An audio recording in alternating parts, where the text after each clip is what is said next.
Hao, cinta niman hauma. Semoga kalian selalu sehat ya anak-anak. Oke, video pembelajaran pada hari ini, hari Kamis tanggal 21 Januari 2021. Kita masih ada pada tema 6, cita-citaku, subtema 3, giat berusaha meraih cita-cita. Hari ini Lause akan melanjutkan membahas pembelajaran 3 dan 4. Nah, di hari Rabu kemarin kita sudah melakukan tatap muka Zoom membahas pembelajaran 1 dan 2. Hari ini Lause akan melanjutkan membahas pembelajaran 3 dan 4-nya. Oke, seperti biasa sebelum kita mulai, sebelum Lause masuk ke pembahasan, Lause bacakan dulu tujuan pembelajarannya. Yang pertama, siswa mampu mengidentifikasikan keragaman keagamaan yang terdapat di sekitarnya. 2. Siswa mampu mencari informasi tentang karakteristik lingkungan di provinsi tempat tinggal dan sumber daya alam. 3. Siswa mampu mendeklamasikan puisi dengan lafal, intonasi, dan ekspresi yang benar. 4. Siswa mampu mengidentifikasi sumber daya alam yang terdapat di daerahnya dengan rinci. Oke, sekarang kita masuk ke pendalaman materi. Muatan PPKN KD 3.3 dan 4.3. Keragaman agama dan tempat ibadah. Nah, ini kita sudah pernah mempelajari di semester ganjil. Hari ini kita review kembali pelajaran kita yang di semester ganjil dulu. Nah, keragaman agama dan tempat ibadah. Di sini di Indonesia ada 6 agama yang diakui, ya kan? Ada Islam, Kristen, Katolik, Hindu, Buddha, dan Konghucu.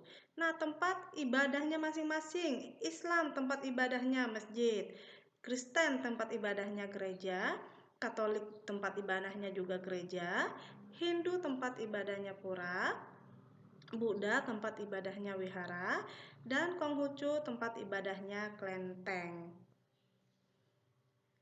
Nah, perilaku yang dapat dilakukan agar persatuan dan kesatuan antar umat beragama tetap terjaga. 1. Menghormati teman yang sedang beribadah sesuai agamanya. 2. Bermain tanpa melihat perbedaan agama. 3.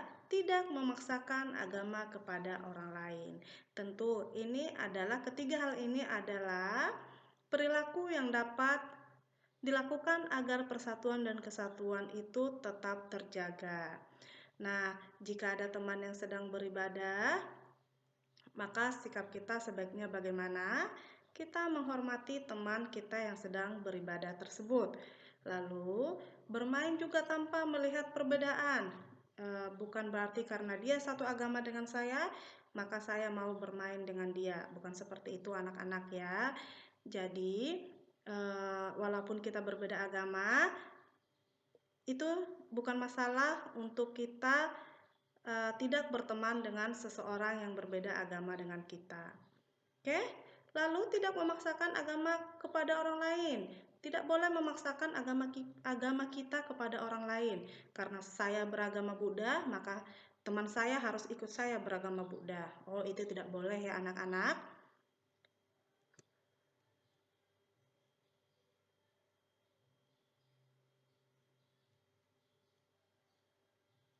Oke, sekarang kita bahas Ayo Berlatih yang ada di halaman 61, muatan PPKN KD 3.3 dan 4.3. Soal nomor 1, tuliskan 6 agama yang diakui di Indonesia. 6 agama yang diakui di Indonesia yaitu ada Islam, Katolik, Kristen, Hindu, Buddha, dan Konghucu. Soal nomor 2, Ahmad beragama Islam, Maria beragama Katolik, dan Made beragama Hindu. Tuliskan tempat ibadah mereka masing-masing. Di sini ada Ahmad, Maria, dan Made. Nah, kita akan jawab, Lause akan jawab. Ahmad tempat ibadahnya masjid. Lalu Maria tempat ibadahnya gereja, dan Made tempat ibadahnya pura. Oke, soal nomor 3. Ahmad, Maria, Made, dan Tami berencana akan melakukan kerja kelompok pada hari Minggu. Akan tetapi, Maria tidak bisa karena harus beribadah di gereja. bagaimana sebaiknya sikap Ahmad, Made, dan Tami? Nah, Lause akan jawab, sebaiknya sikap Ahmad, Made, dan Tami adalah mempersilahkan Maria untuk beribadah terlebih dahulu, dan jika sudah selesai, bisa menyusul untuk ikut kerja kelompok. Nah, inilah sebaiknya sikap Ahmad dan Made dan Tami. Soal nomor 4. Bagaimana jika Ahmad, Made, dan Tami memaksa Maria agar kerja kelompok tetap dilaksanakan pada hari Minggu? Setujukah kamu dengan sikap mereka? Jelaskan. Nah, tidak setuju ya anak-anak. Jika Ahmad, Made, dan Tami memaksa Maria agar kerja kelompok tetap dilaksanakan pada hari Minggu, kenapa tidak setuju? Karena Ahmad, Made, dan Tami akan dianggap sebagai teman yang egois karena tidak memberi kesempatan Maria untuk beribadah terlebih dahulu. Hal ini tentu akan berdampak pada ketidakrukunan dalam kelompok. Nah, ini Lause sudah bahas latihan soal Ayo Berlatih halaman 61. Ingat, disalin ya anak-anak ya, supaya kalian ada bahan untuk penilaian harian nanti atau untuk ujian nanti ya.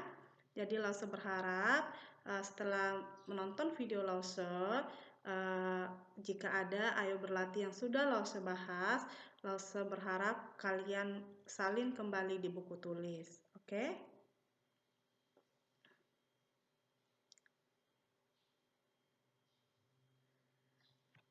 Lalu kita masih ada di muatan PPKN KD 3.3 dan 4.3. Hari besar keagamaan. Nah, ada agama Islam, hari besarnya itu ada Idul Fitri, Idul Adha, Tahun Baru Islam, Maulid Nabi, dan Isra Mi'raj. Lalu Kristen hari besarnya ada Natal, Paskah, dan kenaikan Isa Al-Masih. Katolik hari besarnya Natal, Paskah, dan kenaikan Isa Al-Masih, sama dengan Kristen ya. Lalu yang nomor 4, Hindu hari besarnya Nyepi, Galungan, dan Kuningan. 5, Buddha hari besarnya Waisak, Asada, dan Katina. Lalu Konghucu hari besarnya Imlek dan Cap Gome. Nah, setiap hari besar keagamaan memiliki makna tersendiri bagi umat yang merayakannya. Setiap umat beragama harus saling menghargai keagamaan hari besar keagamaan.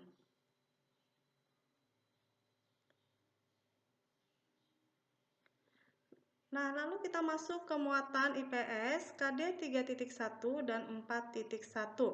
Persebaran sumber daya alam di Indonesia. Kita bahas yang pertama dulu, persebaran hasil pertanian. Nah, persebaran hasil pertanian ada padi atau beras, jagung, ubi kayu, dan kacang tanah. Nah, padi itu kita temukan di Aceh, Sumatera Barat, Sumatera Selatan, Jawa, Sulawesi Selatan, Sulawesi Utara, dan Nusa Tenggara Barat. Dan jagung persebarannya ada di Jawa Tengah, ya, yang mencakup Wonosobo, Semarang, Jepara, dan Rembang. Lalu ada di Jawa Timur atau Madura, dan Sulawesi atau Minahasa dan sekitar Danau Tempe. Lalu ubi kayu persebarannya yaitu ada di Sumatera Selatan, Lampung, Madura, Jawa Tengah atau Wonogiri, dan Yogyakarta Wonosari. Kacang tanah persebarannya itu ada di Riau, Sumatera Barat, Jawa Tengah, yang meliputi Solo, Semarang, Jepara, Rembang, dan Pati. Lalu Jawa Barat, Bali, dan Nusa Tenggara Barat.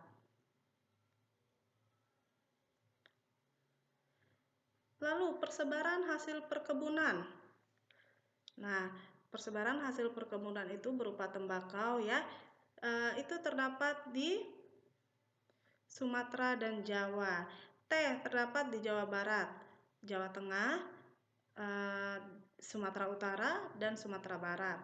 Kopi terdapat di Jawa, Sumatera, Sulawesi, dan Nusa Tenggara Timur.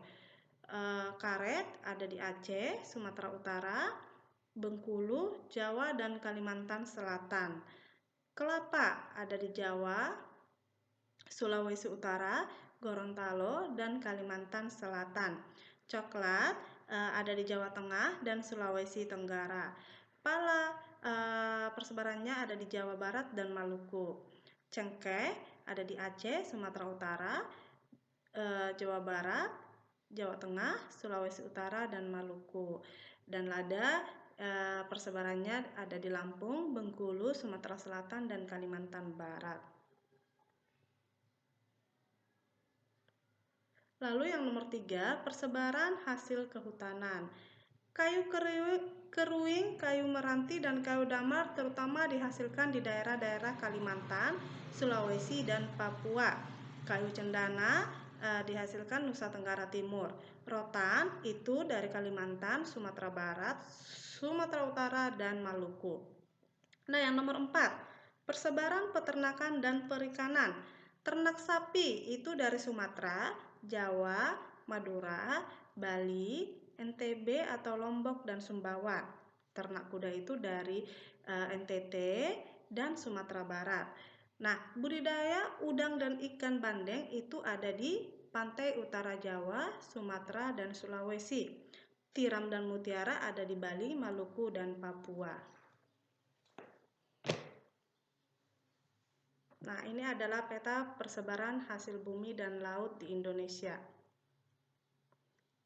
Oke, sekarang Lausha akan bahas Ayo Berlatih halaman 63, muatan IPS KD 3.1 dan 4.1. Ada 2 soal, tetapi soal nomor 1 ada beberapa ya. Lausha jawab dulu soal nomor 1 yang bagian A. Segala sesuatu yang berasal dari alam yang digunakan untuk memenuhi kebutuhan manusia dinamakan. Nah, anak-anak, jawaban dari A, B, C sampai J ini sudah ada di tabel yang ada di buku Bupena ya. Jadi kita hanya memilih kata yang tepat untuk mengisi titik-titik dari A sampai J berikut ya. Jadi di sini ada A, kita hanya mengisi atau memilih kata yang cocok. Kita ambil dari kata-kata yang sudah disediakan di buku Bupena. Oke, Lausha akan langsung jawab. Yang A, segala sesuatu yang berasal dari alam yang digunakan untuk memenuhi kebutuhan manusia dinamakan sumber daya alam. Lalu B-nya, tanaman kelapa banyak dibudidayakan oleh masyarakat yang tinggal di daerah pantai. Yang C, dari ketiga pulau berikut, yaitu Jawa, Bali, dan Kalimantan, pulau yang memiliki sumber daya hasil hutan paling banyak adalah Kalimantan.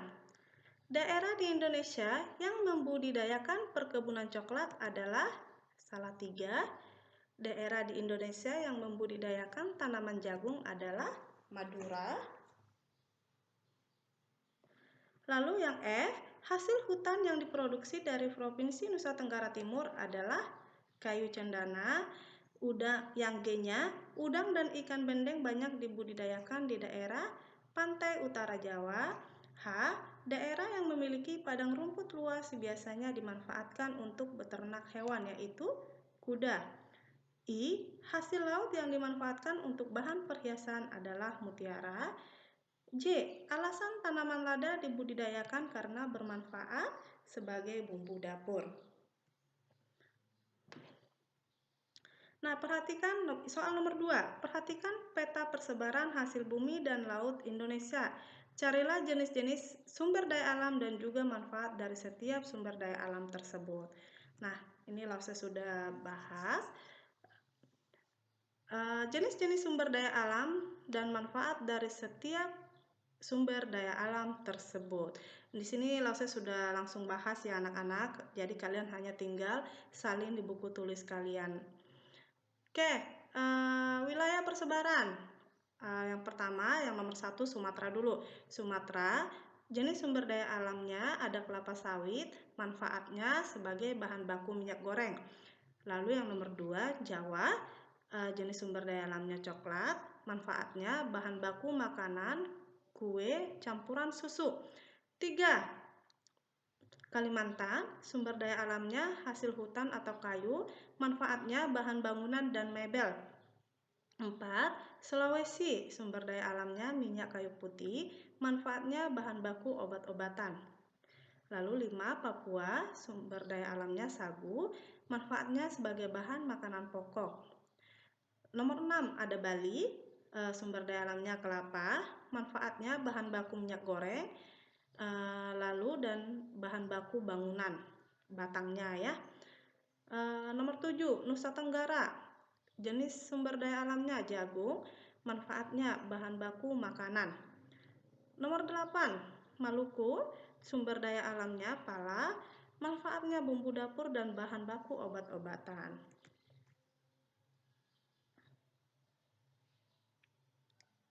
Nah, sekarang kita masuk ke penjelasan penyebaran sumber daya tambang di Indonesia. Sumber daya tambang merupakan sumber daya alam yang tidak dapat diperbarui. Ya, sumber daya tambang biasanya dimanfaatkan untuk kegiatan industri dan kebutuhan rumah tangga. Nah, perhatikan peta hasil tambang di Indonesia berikut.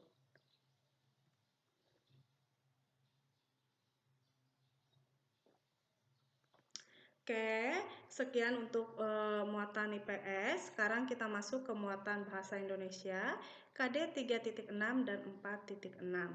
Penekanan saat mendeklamasikan puisi. Mendeklamasikan puisi memerlukan persiapan yang baik dan matang.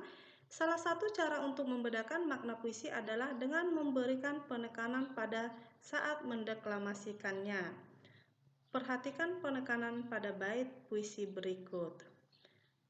Tak ada waktu yang kusia-siakan, tak ada keluh kesah yang kuucapkan. Semangatku hanya untuk menggapai impian, menjadi pahlawan cendekia. Mendidik tunas bangsa, membentuk pribadi yang cerdas dan pantang menyerah, menjadikan kebanggaan untuk Indonesia. Nah, kalimat yang dicetak miring merupakan penekanan dalam puisi. Fungsinya agar makna puisi ini tersampaikan kepada pendengar. Nah, jadi penekanannya terdapat pada semangatku hanya untuk menggapai impian, menjadi pahlawan cendekia. Itu ya. Oke, kita akan jawab ayo berlatih muatan bahasa Indonesia KD 3.6 dan 4.6. Di sini ada puisi. Nanti di sini Lause akan beri garis bawah untuk memberikan penekanan pada baris puisi tersebut. Di sini ada puisi Selamat Pagi Dunia. Selamat pagi dunia, sambut mentari dengan senyuman. Wujudkan cita-cita untuk masa depan, terus berjalan walau penuh rintangan. Aku yakin ada kebahagiaan menanti di sana, karena cita-cita adalah sebuah pengharapan. Percayalah bahwa kau bisa wujudkan semua cita-citamu. Siapkan diri untuk meraihnya. Jangan ada kata menyerah. Kalau kamu berusaha, kamu akan bisa. Apapun yang terjadi, kamu pasti bisa. Nah, garis bawah untuk penekanannya ada di terus berjalan walau penuh rintangan. Lalu, aku yakin ada kebahagiaan yang menanti di sana. Lalu, jangan ada kata menyerah. Kalau kamu berusaha, apapun yang terjadi, kamu pasti bisa. Nah, kita akan cari tahu makna dari yang digarisbawahi. Soal nomor 2. Tuliskan alasan kalian memberikan penekanan pada baris puisi tersebut. Nah, alasan memberikan penekanan pada baris puisi tersebut karena pada lirik tersebut berisi hal-hal yang ingin disampaikan oleh penyair kepada pendengar. Nah, misalnya terus berjalan walau penuh rintangan. Aku yakin ada kebahagiaan menanti di sana. Jadi maknanya itu adalah teruslah berjuang walaupun banyak rintangan dan tantangan. Ya. Lalu yang ada juga yang kita garis bawahi, jangan ada kata menyerah. Kalau kamu berusaha di situ, artinya maknanya kita harus terus berusaha dan jangan cepat menyerah. Lalu lirik yang terakhir, apapun yang terjadi kamu pasti bisa. Maknanya semua hal yang jika kita terus melakukannya pasti akan segera tercapai. Oke. Kita lanjut. Mendeklamasikan puisi. Ada beberapa hal yang perlu kamu perhatikan saat mendeklamasikan puisi. Mulai dari isi puisi, tanda jeda, intonasi, lafal, tempo, irama, hingga mimik. Jadi, mendeklamasikan puisi itu maksudnya membacakan puisi di depan ya. Nah, yang harus kita perhatikan saat mendeklamasikan puisi itu mulai dari isi puisinya, lalu tanda jedanya, setelah itu intonasi, lafalnya, lalu temponya dan irama hingga ekspresi muka ya. Oke. Sekarang tugas kalian. Sekarang tugas kalian yaitu keterampilan portofolio yang ada di halaman 33. Ini muatan SBDP KD 4.3. Menyajikan informasi ragam tari kreasi daerah di Indonesia. Nah, langkah-langkahnya, caranya, carilah 4 tari kreasi daerah dan asal daerah tari tersebut. Cermatilah makna gerakan yang ada pada tari kreasi daerah tersebut. Tempelkan gambar setiap tarian pada laporanmu. Contohnya, Lause kasih contoh. Nah, Lause menyajikan informasi tentang tari saman. Nah, Lause ambil gambarnya yaitu tari saman. Lalu kalian jelaskan tari saman itu berasal dari Aceh, ya. Lalu makna dari tari saman. Nah, maknanya itu adalah tari saman memiliki makna yang begitu mendalam. Tari ini melambangkan tingginya pendidikan, sopan santun, kekompakan, kebersamaan, serta kepercayaan masyarakat Aceh yang religius. Ya, nah seperti inilah contohnya, seperti yang Lause buatkan ini adalah salah satu contohnya. Kalian bisa mencari lagi jenis tarian dan asal tariannya, banyak sekali ya anak-anak ya. Ada tari merak, tari payung, tari kipas, banyak sekali tari-tarian di Indonesia. Nah, itu semuanya ada maknanya. Jadi di sini kalian tuliskan apa makna dari tarian tersebut. Nah, tugas ini dikumpulkan ke wali kelas paling lambat hari Senin tanggal 25 Januari 2021. Tugas bisa difoto, lalu kirim ke wali kelasnya, dan bisa juga berupa file dokumen ya. Jadi tugasnya bisa kamu foto, yang ada komputer bisa dikirim lewat file dokumen, kirim ke WA Lause. Oke. Sekian pembelajaran hari ini. Semoga kita selalu dalam lindungan Tuhan Yang Maha Esa dan tetap semangat ya anak-anak. Jika ada yang kurang paham, kalian bisa tanya langsung ke Lause ya. Oke, 谢谢大家，大家再见。